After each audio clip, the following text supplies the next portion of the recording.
તમે રોજ હનુમાન ચાલીસાના પાઠ કરો છો, છતાં જીવનમાં કોઈ ફેરફાર નથી દેખાતો? કદાચ તમે ભક્તિ કરી રહ્યા છો, સાધના નહીં. શું છે હનુમાન સાધના? શા માટે કરવી જોઈએ હનુમાન સાધના? કેવી રીતે કરવી હનુમાન સાધના? આ સંપૂર્ણ જાણકારી આ વિડીયોમાં આગળ જોઈશું. હનુમાન સાધના એટલે શું? સાધના એટલે હનુમાનજીને પ્રસન્ન કરવા માટેનો એક સ્પેશિયલ શોર્ટ કોર્સ. રોજની પૂજા તમે ગમે ત્યાંને કરો, ગમે તેમ કરો, એમાં કોઈ પાબંદી નથી. પણ સાધના, આમાં દિવસો ફિક્સ હોય, જેમ કે 11 કે 21 દિવસ, અને નિયમો પણ કડક હોય. આમાં તમારે હનુમાનજીને વચન આપવું પડે કે હું આટલા દિવસ સુધી આટલા પાઠ કરીશ અને આટલા નિયમ પાળીશ. શા માટે સાધના કરાવી જોઈએ? જ્યારે જીવનમાં કોઈ મોટું કામ અટવાઈ ગયું હોય ત્યારે સાધનાનો સહારો લેવાય છે. મોટી આફત માટે, જેમ કે કોર્ટનો કેસ હોય, દેવું વધી ગયું હોય કે કોઈ દુશ્મન હેરાન કરતો હોય. ડર ભગાડવા માટે, જો તમને બહુ ચિંતા થતી હોય, આત્મવિશ્વાસ ઓછો હોય કે રાત્રે બીક લાગતી હોય. શનિની પનોતી માટે, જો શનિ ગ્રહને કારણે કામ બગડતા હોય તો સાધના એનો સૌથી મોટો ઈલાજ છે. ખરાબ આદતો છોડવા માટે, જો તમારે દારૂ, સિગારેટ કે કોઈ બીજી ખરાબ લત છોડવી હોય તો સાધના તમને મનથી મજબૂત બનાવે છે. સાધના શરૂ કરતા પહેલા 4 કડક નિયમો પાળવા અનિવાર્ય છે. 1. સંપૂર્ણ બ્રહ્મચર્ય. 2. લસણ ડુંગળી વગરનો સાત્વિક આહાર. 3.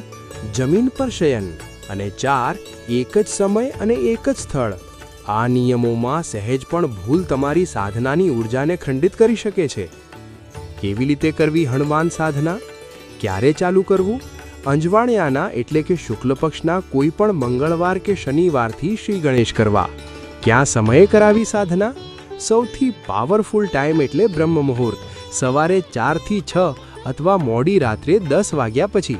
પણ ભાઈ, જે ટાઈમ નક્કી કરો એ રોજ સાચવવો પડે, એમાં ફેરફાર ન આલે. ચલો સ્ટેપ બાય સ્ટેપ જોઈએ.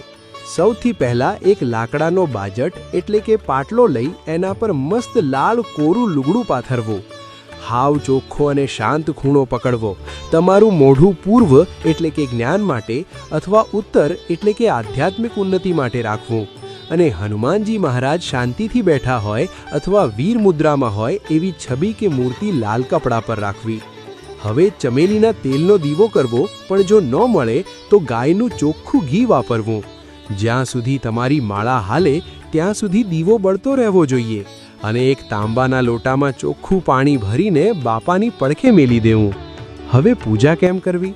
હવે પવિત્રીકરણ માટે થોડુંક જળ પોતાના માથે અને આસન પર છાંટીને પવિત્ર થવું અને આ મંત્ર બોલવો: ઓમ અપવિત્ર પવિત્રો વા સર્વાવસ્થામ ગતોવપી વા યસ્મરેદ પુંડરીકાક્ષમ સબાહ્યાંતરઃ શુચિઃ.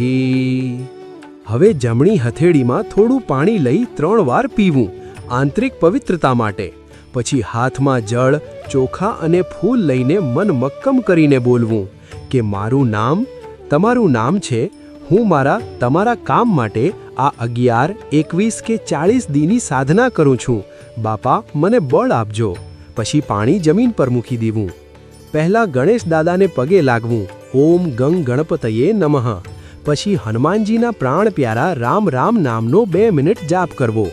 રામ નામ લેશો એટલે હનુમાનજી તરત રાજી થઈ જશે. રામ રામ. હવે રુદ્રાક્ષની કે પરવાળાની માળા લઈ આ જાપ મંત્રનો જાપ કરવા.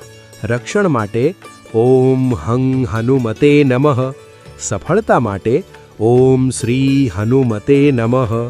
માંદગી કે બીક કાઢવા માટે નાસય રોગ હરય સબ પીરા, જપત નિરંતર હનુમત બીરા.